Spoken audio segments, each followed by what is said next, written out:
I actually tell every single person who is going to come in and work at our office to come in and shadow our team. And in doing so, they have the opportunity to see what the day-to-day operations of the office is and learn more about the practice, our culture, our environment. That's exactly what job shadowing is, right? It's when you go and you shadow a professional or a team of people or a company, and you learn more about the day-to-day operations, the roles, their experience in those roles, how they got to those roles.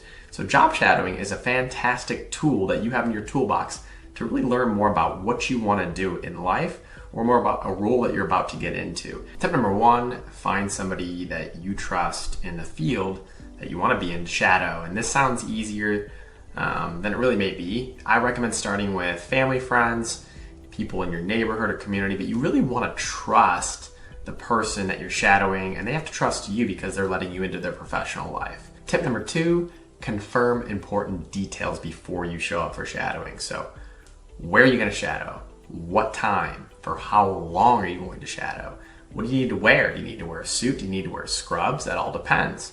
And most importantly, is there any particular forms or paperwork or online paperwork that you need to fill out before you show up? I know, when I was doing a lot of shadowing in healthcare facilities, I had to fill out a bunch of paperwork before I even showed up for privacy and security related purposes. So make sure you have that done before you show up for the shadowing opportunity. Tip number 3, get there early. I mean, if you imagine that you typically get somewhere 15, 20 minutes early, get there 30 minutes early, because you never know what could happen on your commute the morning of. You oversleep, set a couple alarms, leave early, be early. Doesn't mean they're going to take you early, but at least you're not the rate limiting factor, because the last thing you want to do is show up late to something that somebody's volunteering to help you out with. Tip number 4, research who you're shadowing and the company they work for. At the end of the day, we have this thing called Google. You're on YouTube right now. Those are great places to start. Check out their social media platforms. Any of that public facing information is something that you should absorb and know before going in. It also helps you think of specific questions you are going to want to ask throughout the process. And in fact, this is such an important topic. I created a separate video that I'm going to link to above about questions you should be asking throughout the job shadowing process.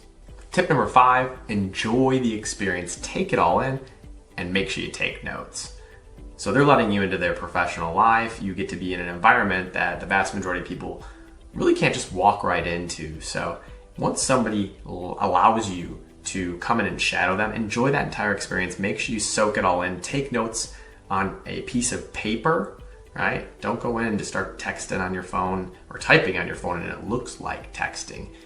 Utilize pen and paper, take some notes. You can even do it on a laptop, a tablet, whatever it may be. Avoid using your phone though, because that just comes off unprofessional. Can I ask you a question real quick? If you're getting value out of this video, make sure you hit that like button below. Tip number 6, avoid interruptions.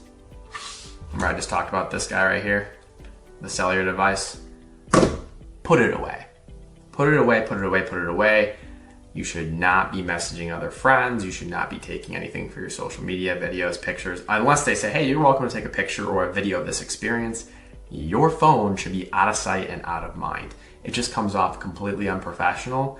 And the last thing you want to do is waste the time of the person that's allowing you to shadow and make them think, anything other than that you're a great person and that you're there for the experience. And being on your phone consistently throughout the process just rubs people the wrong way. Tip number 7, be yourself. At the end of the day, nobody can be you better than you. And you don't want to walk into a job shadowing experience and try to act like you're somebody else. You don't want to try to wow the person by not being authentic to who you are, because what's going to wow them more than you being you? Not to mention, don't go in and act like you know more than you already know. If they ask you questions you don't know the answer, tell them you can look it up or research it, or appreciate the fact that they're just asking you questions in general. But be yourself. Don't try to step out of your comfort zone. Be authentic. Be who you are. Tip number 8, network, right? If you have the opportunity to talk to anybody within the company and they're willing to talk to you, make sure that you put your best foot forward. Make sure you gather their contact information after the conversation that you have, and make sure you stash it away for following up down the road.